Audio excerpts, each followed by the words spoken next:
Right, so the first thing we had to do was to make a player AI control mode, basically movement that's centipede game or implemented using proper strategy pattern.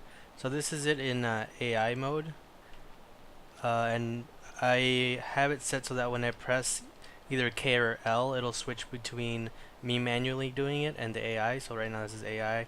I'm switching. So now I can take control, going right, left, up, down, and shoot. Um, and it is properly set up. Basically, I have two pointers, well, 3 pointers. Um, they're all three controllers. One of them is named keyboard, one of them is named AI, and the other one's just called controller. Controller is the one that's the current controller. And basically, I have keyboard just point to a player controller or the attractor mode controller. And whenever I press that key, it's just here for demonstration. It'll be deleted afterwards because it's an update. But it'll just set that to keyboard or AI dynamically and it'll change. And that's pretty much it. Alright, so the format of the actual text file is in 2 columns. You have an identifier and then you have the value. Over here, this is just the marker for the end of a wave.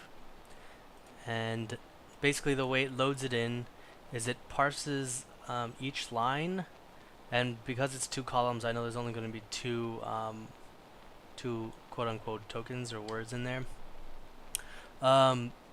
So I get those two, and then I parse through that identifier and see if it matches any of the variables, and then parse the string that holds the value, and then put it into a temporary wave definition, which is just a struct that has all the variables.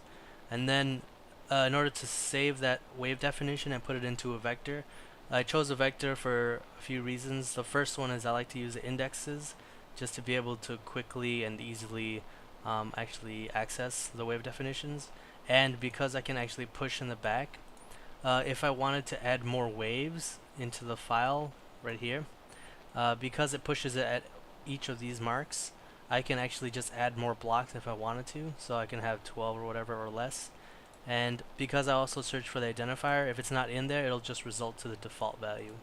And that's pretty much it for loading the vector. Does work.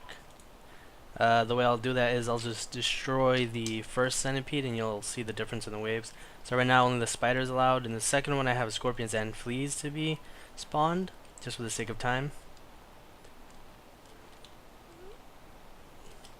Okay, so as you can see, there's now centipede heads, individual ones, and then the main centipede, and they're at different speeds. And yeah, the scorpions cannot spawn. So it works for all waves. That's pretty much it. It does work. That's the main point. Commands. One is a startup, basically when the game actually starts up. Alright, so basically the way the wave manager works is it has one basic command, and that's basically to start a wave.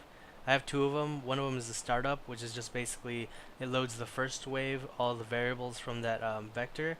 It checks to see if it should spawn a flea, which also takes into account if that wave can actually spawn a flea or not. And then it creates a centipede, which always happens at each round. And then it creates any centipede's head if there actually are any centipede heads for that wave to spawn. The first wave will trigger the spider and the scorpion because it's guaranteed that there's no previous spiders or scorpions in the scene because there wasn't a wave before. The one that increments the waves, or go to the next wave here, is go to the next wave. It has an integer which holds what wave I'm currently in, and then increments that, and then it loads the new variables values, and then it does the same thing in the previous one where it creates a centipede, it checks to spawn a flea immediately, and then it creates the heads.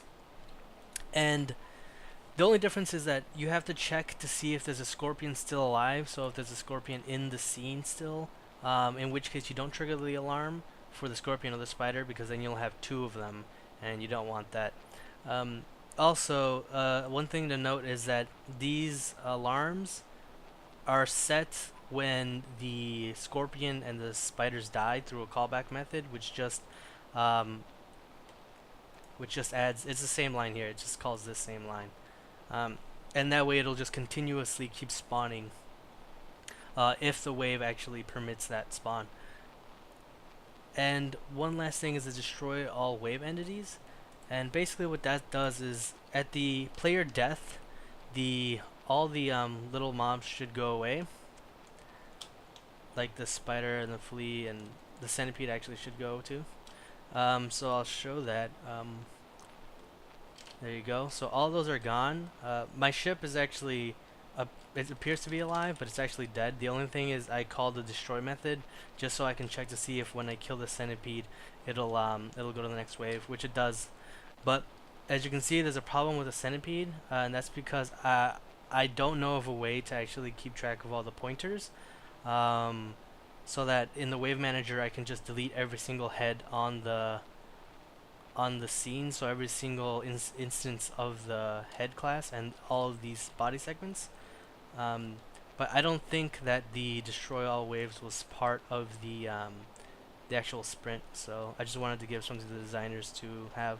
And also I'm gonna destroy myself again, simulate a destruction, so I'll press P and the mushrooms healed. So because at the end of every death the mushrooms do heal. Okay, that's it. And at every wave too. I think it's at the wave end too. And if we go to the next wave here, just to show that it does work. So there